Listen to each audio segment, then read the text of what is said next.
الحمد لله وكفى وسلام على عباده الذين اصطفى اما بعد لہو وطن کے شہیدوں کا رنگ لایا ہے، لہو وطن کے شہیدوں کا رنگ لایا ہے، اچھل رہا ہے زمانے میں نام آزادی۔ محترم حضرات اور صدر انجمن، آج میں ان یاران باصفا، شہیدان عشق و وفا، وارثان بلال اور سراسیل آزادی کے تذکرے کی سعادت حاصل کر رہا ہوں، جن کا قلب و جگر اسلام کی عظمت سے معمور تھا، جن کے چہرے پر عزم و استقلال کی کرنیں جلوہ فگن تھی،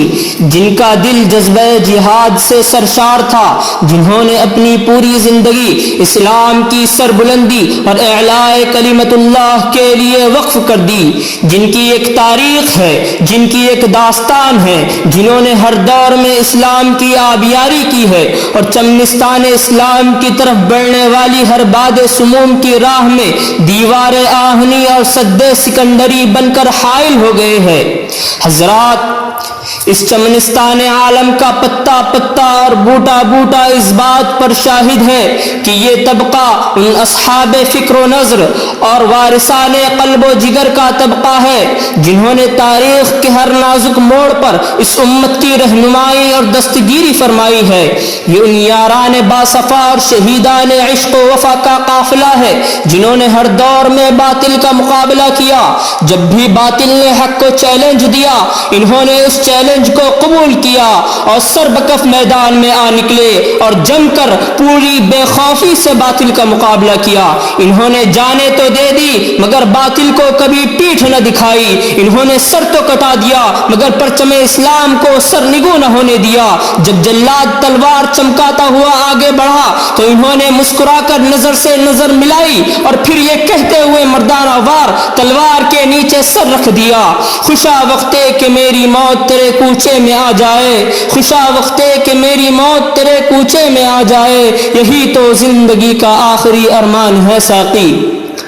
غرض یہ کہ انہوں نے ہر محاذ پر باطل کا مقابلہ کیا اور ہر طرح سے مقابلہ کیا، ضرورت پڑی تو گولی چلائی، ضرورت پڑی تو تلوار چلائی، تلوار پھینکی قلم اٹھایا، ضرورت پڑی تو اپنی شعلہ نوائیوں سے طوفان تند و تیز اور سرکش و بے باک کا کام لیا، اور جب ضرورت پڑی تو قوم کے ننھے ننھے نونہالوں کی تربیت و اصلاح فرما کر باطل کے لیے دیوار آہنی اور فولادی لشکر بنا دیا۔ آج میں انہی جیالوں اور سرفروشان اسلام کی تھوڑی سی تاریخ اور ادنا سی جھلک دکھلانا چاہتا ہوں کہ انہوں نے جنگ آزادی میں کیا کارنامہ انجام دیا ہے اور ان کا کیا مقام رہا ہے۔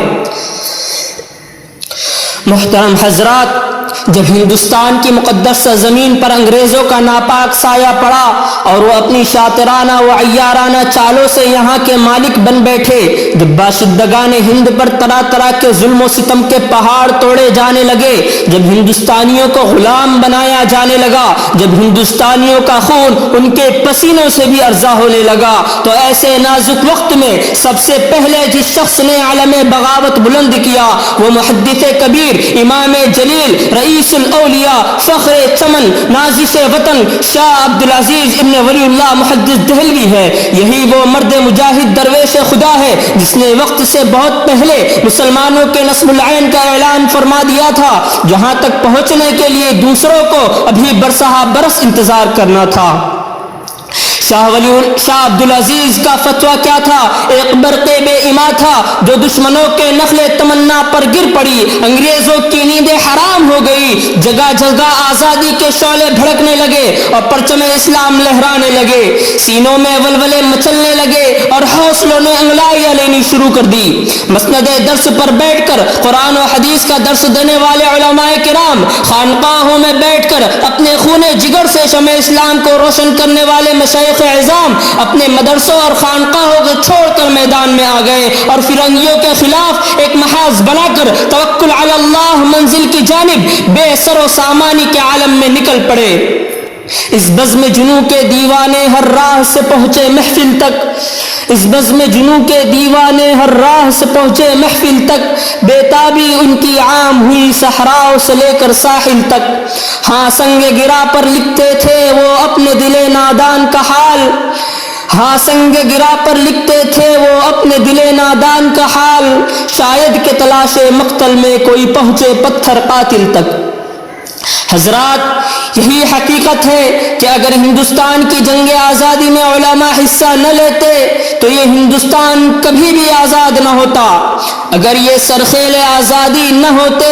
تو تحریک آزادی نہ چلتی، تحریک بالا کوٹ نہ چلتی، تحریک ریشمی رومال نہ چلتی، تحریک خلافت نہ چلتی، مقدمہ وہابیان نہ چلتا، انبال سازش کیس نہ بنتا۔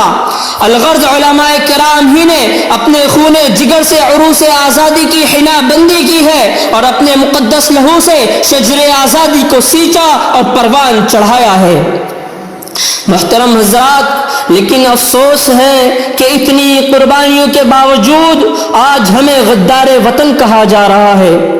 آج ہمیں اس مقدس زمین سے ہٹایا جا رہا ہے۔ میں پوچھنا چاہتا ہوں ان تعصب پرستوں سے، ان فرقہ پرستوں سے، ان راؤ کے پجاریوں سے کہ بتاؤ تحریک ریشمی رومال کا بانی کون تھا؟ اسیر مالٹا کون تھا؟ الہلال کے ذریعے انگریزوں کو للکارنے والا کون تھا؟ کراچی کی عدالت میں کفن ساتھ لے کر جانے والا وہ کون تھا؟ اور آزادی کے سرفروشوں اور حریت کے متوالوں کو انقلابی نعرہ کس نے دیا تھا؟ کیا شیخ الہند کو بھول گئے؟ کیا شیخ الاسلام کو بھول گئے؟ امام الہند مولانا آزاد کو بھول گئے؟ کیا عطا اللہ شاہ بخاری کو بھول گئے؟ مجاہد ملت مولانا حفظ الرحمان سوہاروی کو بھول گئے؟ بتاؤ کون تھا سینہ سپر؟ کھائی تھی کس نے گولی؟ خون سے کس کے وہاں کھیلی گئی تھی ہولی؟ آج تم کل کی ہر ایک بات بھلا بیٹھے ہو، قصہ خانے کی حکایات بھلا بیٹھے ہو۔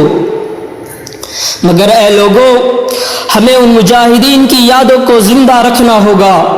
ان کی بے مثال و لازوال قربانیوں سے اپنوں اور بیگانوں کو آشنا کرانا ہوگا، کیونکہ ملک کے غداروں اور مسلم دشمنوں کی کوشش یہ ہے کہ ان عظیم مجاہدین کے کارناموں سے ہندوستانی عوام کو اندھیرے میں رکھا جائے اور یہ تاثر دیا جائے کہ جنگ آزادی مسلمانوں نے نہیں صرف ہندوؤں نے لڑی ہے، اور وہ یقیناً اپنی اس ناپاک سازش میں بڑی حد تک کامیاب ہو چکے ہیں، کیونکہ آج خود ہماری نئی نسل ان بزرگوں کی عظیم قربانیوں سے یکسر ناواقف ہو چکی ہے۔ میں ان اشعار کے ساتھ اپنی تقریر کو ختم کرنا چاہتا ہوں۔ تھے ہمیں ایک تیرے معرکہ آراؤں میں،